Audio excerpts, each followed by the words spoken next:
Welcome to icon news. నేను మీ పవన్ కృష్ణమూర్తి. పని మనిషి, పనికి మాలినోడు, దీని గురించి కొంచెం తెలుసుకోవాలి. ఎవరా పని మనిషి, ఎవరా పనికి మాలినోడు అంటున్నారా? ఓడిపోయిన మాజీ మంత్రి, మాజీ ఎమ్మెల్యే అయినటువంటి పేర్ని వెంకటరామయ్య. సరే, వెంకటరామయ్య అంటే తెలియకపోవచ్చు, కానీ పేర్ని నాని అంటే అందరికీ తెలుస్తుంది. ఆయన నిన్న ఏదో వైఎస్ఆర్సీపీ కార్యాలయంలో మాట్లాడుతూ నిమ్మల రామానాయుడు గారి గురించి ఓ మాట అన్నాడు. ఒకసారి ఆ వీడియో చూడండి. తల్లికి వందనం గురించి ఎన్నికల ముందు మంచి మంచి పనుడు ఒక ఆయన ఉన్నాడు. పథకాలన్నీ కూడా మీరు పథకం చూస్తున్నారా? పాంప్లెట్ చూసారా? ఎక్స్ప్లెయిన్ చేశారా? మీకు ఎంత వస్తుంది? నెలకి 1500, సంవత్సరానికి 18,000. ఈ అబ్బాయికి 15,000, ఆ పాపకి, ఈ పాపకి 15,000, ఈ పాపకి, ఆ బాబుకి 15,000, ఈ బాబుకి.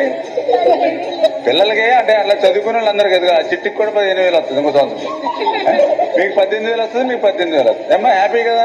ఏమ్మా పింఛన్ ఎవరన్నా మన పెద్దోళ్ళు ఉంటే 4,000 పింఛన్ వస్తుంది. వికలాంగులు ఉంటే 6,000 వస్తుంది. ఇంటికి పట్టుకొచ్చిస్తాం వాలంటీర్ ద్వారా, ఏం ఇబ్బంది లేదు. ఏమ్మా విన్నారు కదా, ఆయన చెప్తున్నాడు 15,000 15,000 15,000 15,000 15,000. మామూలుగా హోల్సేల్ మార్కెట్లో పిలుస్తూ ఉంటారు. ఏంటయ్యా అంటే 15,000 15,000 15,000 15,000 యాపీయే కదా అన్నాడు. ఎవరు యాపీ? అన్నాయన యాపీ. ముందు ఒక ఎస్కార్టు, వెనక ఒక పైలట్, గన్మెన్లు, పెద్ద కారు, నెత్తి మీద లైటు, సెక్రటరియట్ల ఆఫీసు. ఎవరు యాపీ? ఆ సైకిల్ మీద కనపడ్డాయన ఆపి. మళ్ళీ సైకిల్ ఎక్కట్లా, ఈ కారే. ఇక మళ్ళీ సైకిల్ అవసరం లేదు, ఆయన ఒక్కడే యాపీ.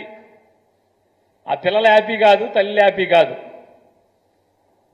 ఆయన చెప్పాడు తల్లికి వందనం, ఈ పిల్లకి, ఆ పిల్లకి, ఈ పిల్లడికి, ఆడికి, ఈ చిట్టికి, తమ్ముడికి, ఆడికి, ఇడికి, బుజ్జిగాడికి, ఆడికి, ఇడికి అని చెప్తున్నాడు. యాపీ. మరి ఆయన తనొక్కడే హ్యాపీగా ఉంటే, లేకపోతే చంద్రబాబు నాయుడు వాళ్ళ కూటమంతా హ్యాపీగా ఉంటే కాదు.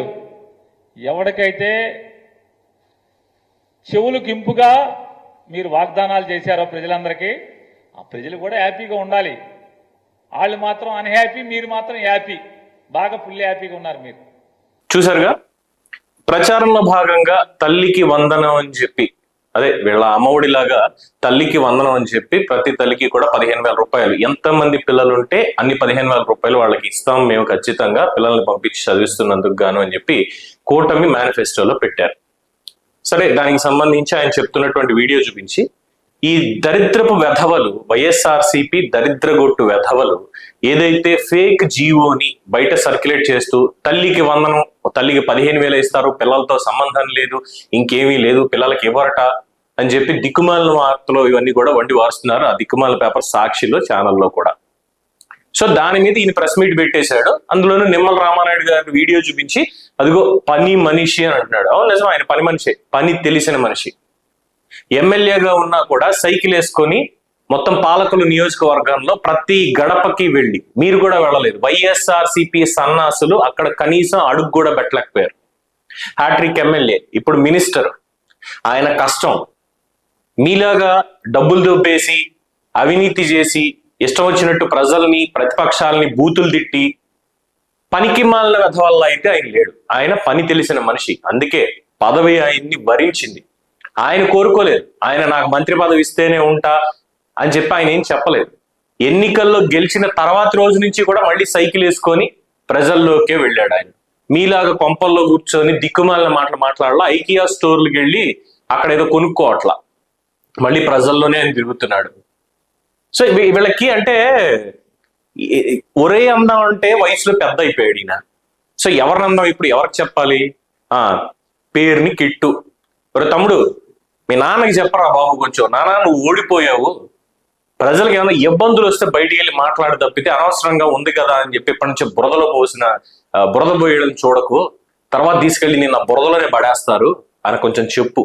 ఎందుకంటే నువ్వు కూడా ఓడిపోయిన బాపతే కాబట్టి నీకు కూడా తెలుస్తుంది. ఇప్పుడే ఎంటర్ అయ్యావు కదా రాజకీయాల్లోకి.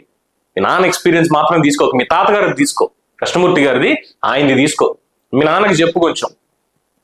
ఏదో వైఎస్ఆర్సీపీ అలా ట్యాగ్ వేసుకొని మచిలీపట్నంలో నా హవా మొత్తం ఉంది, నా చెల్లిపోద్ది అది అనుకొని బయటకు వస్తే ప్రజలే బురద తీసుకొచ్చి, లేదు బురదలో పడేస్తారు తీసుకెళ్ళి బురదగుంట్లో. ఇలాంటి తప్పుడు వార్తలు ఇవి చేస్తే. పాఠశాల విద్యాశాఖ కార్యదర్శి ఈ గైడ్ లైన్స్ కి సంబంధించి ఇంకా ప్రతిపాదనలు ఏవి రాలేదు.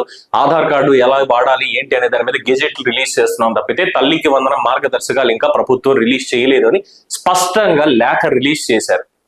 అయినా సరే ఈ దిక్కుమాలను మాత్రం ఇది చేస్తున్నారు. సో నాన్నకి చెప్పు చక్కగా, నాన్న ఫేక్ అనేది మనం చేస్తాం కరెక్ట్ బానే ఉంది, చూసుకుని చేయాలి కదా.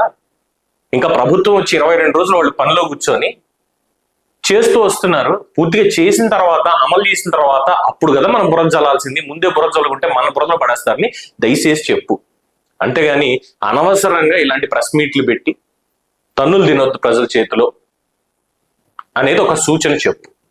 సో నువ్వు కూడా ఇలాంటి తప్పుడు వార్తలు ఇలాంటివి నమ్మి అనవసరంగా ఫ్యూచర్ లో మళ్ళీ ఏమైనా కంటెస్ట్ చేయాలి అనుకుంటే ఇలాంటి తప్పుడు వార్తలు కాకుండా ఇదిగో ఇందులో ఇవి లోపాలు ఉన్నాయి, ఇవి సరి చేసుకోండి అంటూ సద్విమర్శలు చేస్తే ప్రజలు గుర్తిస్తారు.